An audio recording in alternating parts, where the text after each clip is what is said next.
हरि ओम. योगदास जय गणेश जोशी यांनी निरूपण केलेला ज्ञानेश्वर माऊलींचा हरिपाठ अभंग 22वा, ओवी क्रमांक 90.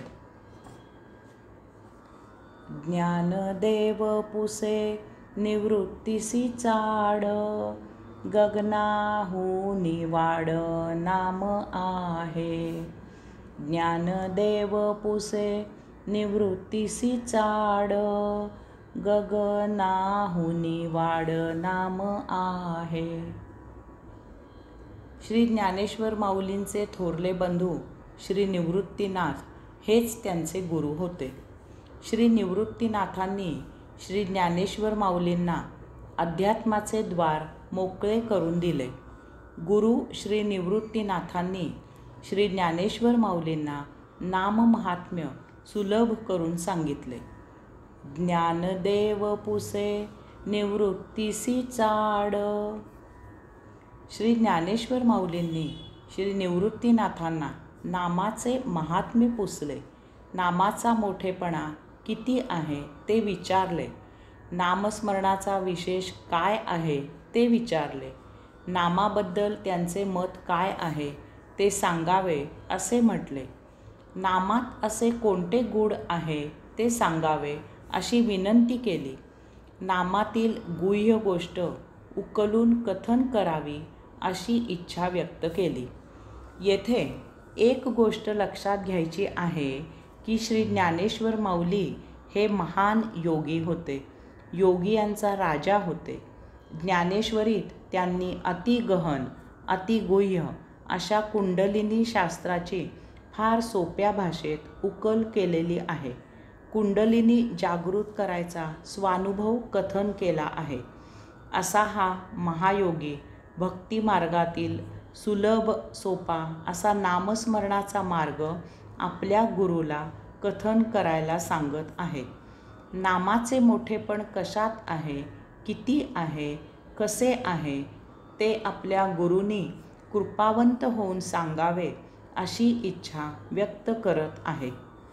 आपल्या या शिष्याची इच्छा पूर्ण करताना श्री निवृत्तीनाथ म्हणाले, गगनाहुनी वाड नाम आहे.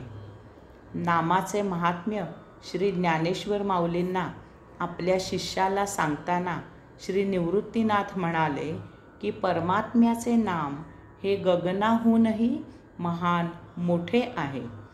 श्री निवृत्तीनाथांनी श्री ज्ञानेश्वर माऊलींना सांगितलेले नामाचे हे महात्म्य मोठे मोलाचे आणि मार्मिक आहे. ते सांगतात की नाम हे आकाशापेक्षाही मोठे महान आहे. आपल्या पृथ्वीवर आकाशापेक्षा महान असे काहीही नाही. आकाश हे पंचमहातत्वांपैकी एक आहे.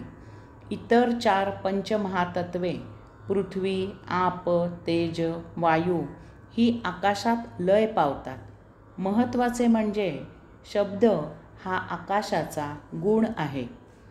येथे एक मूलभूत गोष्ट लक्षात घ्यायची आहे की त्या परम आत्मब्रह्मतत्वामधून ओम असा महाध्वनी झाला आणि त्यामधून हे विश्व निर्माण झाले, बाहेर आले. ओम हा विश्वातील प्रथम ध्वनी आहे. या ध्वनीद्वारे परमात्मा तो अदृश्य, निराकार, अव्यक्त, अरूप प्रथमच दृश्य होत आहे, प्रकट होत आहे, व्यक्त होत आहे, ध्वनित होत आहे.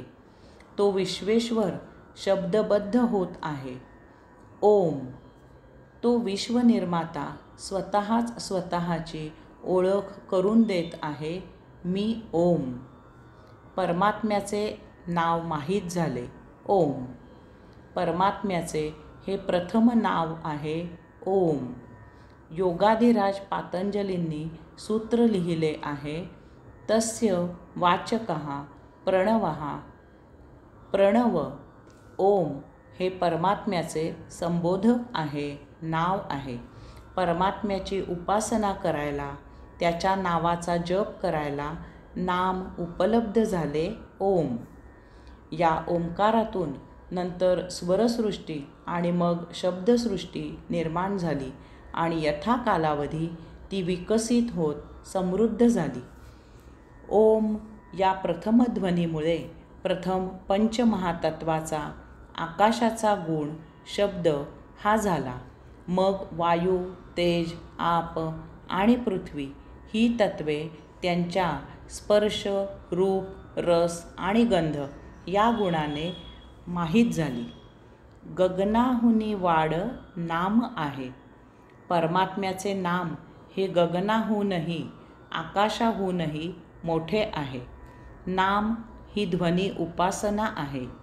आकाशाचा शब्द हा गुण आहे, परंतु परमात्म्याचे नाम त्याहूनही मोठे आहे, कारण त्या नामामधून, ओंकारातून आकाश आणि त्याचा गुण शब्द हे निर्माण झाले आहेत.